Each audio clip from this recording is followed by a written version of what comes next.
छत्रपती शिवाजी महाराज म्हटलं की आपल्या समोर एक असा हिंदू राजा, एक असं व्यक्तिमत्व उभं राहतं की त्या व्यक्तिमत्वाबद्दल आपल्याला जाणून घ्यावं आणि जाणून किती जरी घेतलं तरी ते कमीच आहे असं आपल्याला वाटतं.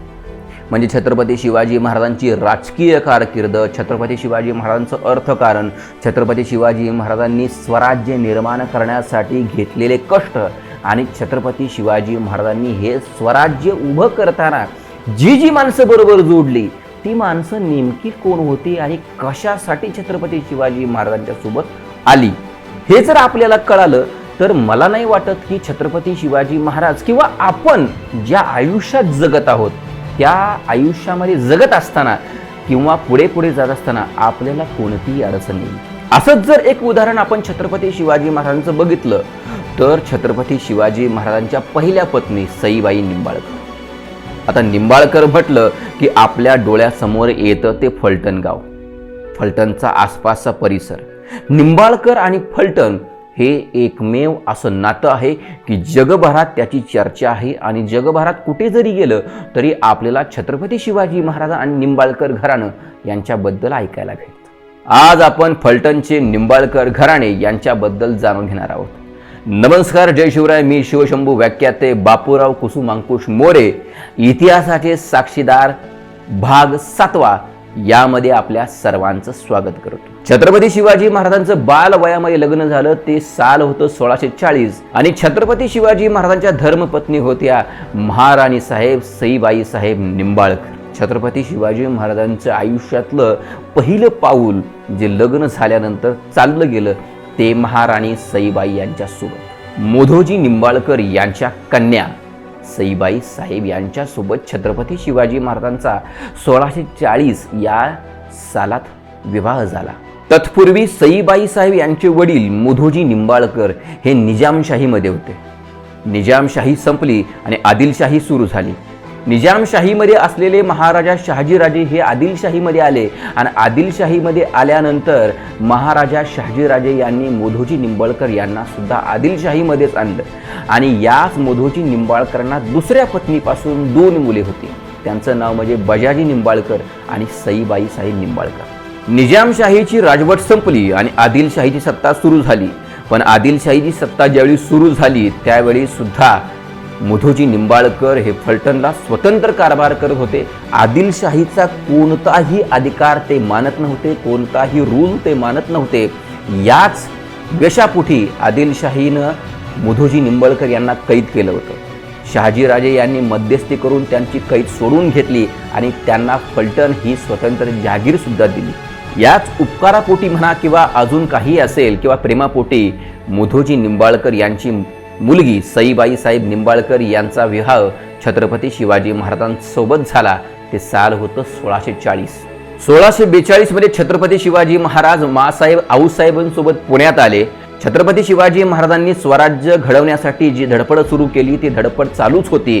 पण तत्पूर्वी फलटणला असलेल्या मोधोजी निंबाळकर यांनी आपला स्वतंत्र कारभार काही बंद केला नव्हता आणि याच द्वेषापोटी आदिलशहानं पुन्हा मोधोजी निंबाळकर यांना धडा शिकवण्यासाठी आपली फौज पाठवली आणि लोणंद या मार्गावर असलेल्या भोळी गावाजवळ आदिलशहाच्या सैन्याची आणि मोधोजी निंबाळकर यांच्या सैन्याची गाठ पडली आणि भयानक असं युद्ध झालं आणि याच युद्धामध्ये मोधोजी निंबाळकर दारातीर्थी पडले आणि त्यांना याच युद्धामध्ये वीरमरण आलेलं आहे. भोळी गावात त्यांची समाधी सुद्धा आहे.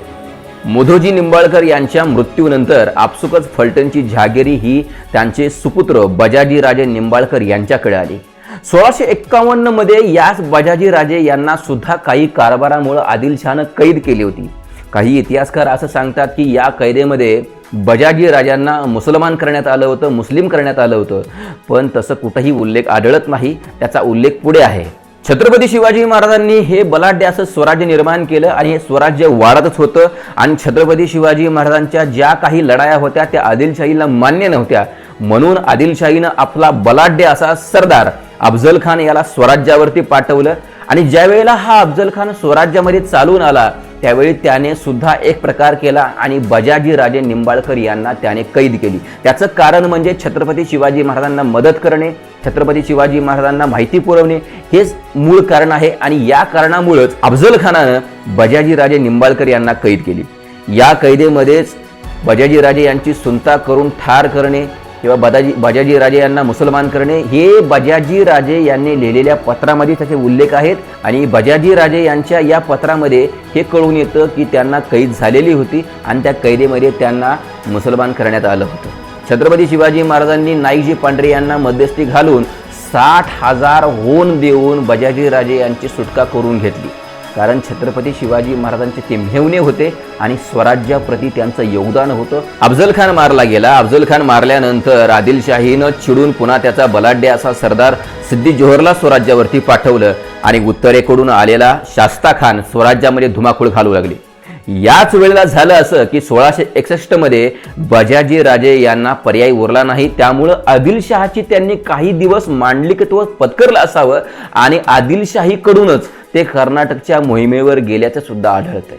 कारण बजाजीराजे यांना छत्रपती शिवाजी महाराजांचा हेतू पुरेपूर माहीत असावा आणि हेतू माहीत असल्यामुळंच त्यांनी हे मांडलिकत्व स्वीकारलं असावं आणि त्याचमुळे ते कर्नाटक मोहिमेवर गेले असावेत. पुढे ज्यावेळेला मिर्झा राजा चालून आला त्यावेळेस मिर्झा राजा चालून आल्यानंतर मिर्झा राजाला छत्रपती शिवाजी महाराजांना काही किल्ले द्यावे लागले आणि स्वराज्य धोक्यात आलं.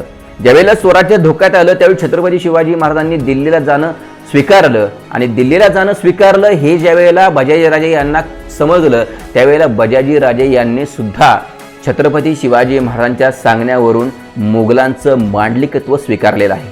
कारण पर्याय असे शोधायचे असतात की ते पर्याय अनेक वेळा उपलब्ध झाले पाहिजेत आणि तेच पर्याय उपलब्ध करून छत्रपती शिवाजी महाराजांनी स्वराज्यावर आलेलं संकट तह करून टाळलेलं आहे. आणि त्याच वेळेला बजाजीराजे यांनी सुद्धा मोगलांचं मांडलिकत्व पत्करलेलं आहे.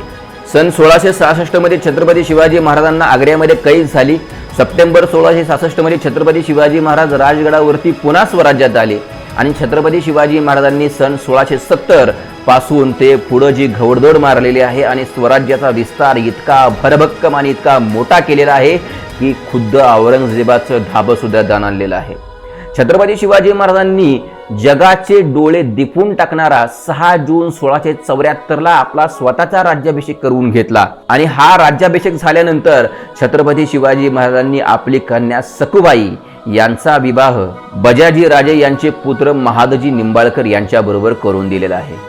याच बजाजीराजे यांचा मृत्यू सन 1676 रोजी झालेला आहे. 3 एप्रिल 1680 या दिवशी महाराष्ट्रावरती काळा दिवस उजाडला आणि छत्रपती शिवाजी महाराजांचं निधन झालं. 16 जानेवारी 1681 ला छत्रपती संभाजी महाराज स्वराज्याचे दुसरे धनी झाले, दुसरे छत्रपती झाले. 11 मार्च 1689 ला छत्रपती संभाजी महाराजांची औरंगजेबानं हाल करून हत्या केली आणि तो महाराष्ट्रात धुमाकूळ घालू लागला. आणि त्याच वेळेला छत्रपती संभाजी महाराजांच्या हत्येनंतर बजाजीराजे निंबाळकर यांचे सुपुत्र महादजी निंबाळकर यांना औरंगजेबाने कैद केली आणि दूर कुठंतरी ग्वाल्हेरच्या किल्ल्यामध्ये त्यांना तिथं ठेवलं, कैदेत ठेवलं आणि तिथंच त्यांचा मृत्यू झाला. तर बजाजीरावांचे दुसरे पुत्र सिधोजी निंबाळकर हे अकलूज किल्ल्यावरून चाल करून येत असताना त्यांची गाठ पडली ती आदिलशाही सैन्याबरोबर आणि त्याच आदिलशाही सैन्याबरोबर युद्ध करत असताना तिथंच त्यांचा मृत्यू झालेला आहे. ते ठिकाण आहे म्हणजे माळशिरस. माळशिरस याच ठिकाणी सिधोजी निंबाळकर यांचा मृत्यू झालेला आहे. त्यांना वीरमरण आलेलं आहे. आपण खरं तर महाराष्ट्रात ज्या वेळेला फिरतो आपल्या आजूबाजूला असलेला परिसर आपण बघतो, पण ज्या जमिनीवरून चालत आहोत ती जमीन काही साधी नाही, कारण ती माती सक्षम आणि समर्थ आहे. अशाच निंबाळकर घराण्यानं आपलं सर्वश्रेष्ठ बलिदान देऊन ही माती सक्षम आणि समर्थ केलेली आहे. म्हणजे फक्त निंबाळकर घराणेच नाही तर महाराष्ट्रात वावरणाऱ्या प्रत्येक व्यक्तीनं आपलं सर्वोच्च बलिदान आपल्या संसाराचा त्याग करून ही महाराष्ट्राची भूमी सक्षम आणि समर्थ केलेली आहे. जर तुम्ही कधी फलटणला गेलात तर वाठार निंबाळकर या ठिकाणी निंबाळकरांचा वाडा आहे, तिथं समाध्या आहेत. पलीकडं फलटणला सुद्धा समाधी आहेत. आपण त्या ठिकाणी फिरत असताना कधीतरी आपण त्या समाधीचं दर्शन घेतलं पाहिजे, कारण त्या समाध्या साध्या नाहीत, कारण त्या समाध्या खुद्द छत्रपती शिवाजी महाराजांच्या सासरच्या आहेत. खरं तर निंबाळकर घराण्याचा खूप मोठा इतिहास आहे आणि याच निंबाळकर घराण्याचा इतिहास तुम्हाला कसा वाटला, खरं तर पूर्ण माहिती देण्याचा पुरेपूर प्रयत्न करण्यात आलेला आहे. आणि याच निंबाळकर घराण्याचा इतिहास तुम्हाला कसा वाटला तुम्ही कमेंटमध्ये नक्की सांगा. आणि जर चॅनलवर तुम्ही नवीन असाल तर आजच बापूराव मोरे स्टिक्स या चॅनलला सबस्क्राईब करा. नवनवीन व्हिडिओ तुम्हाला पाहायला मिळतील. भेटूया पुढच्या भागामध्ये. तोपर्यंत जय शिवराय, नमस्कार.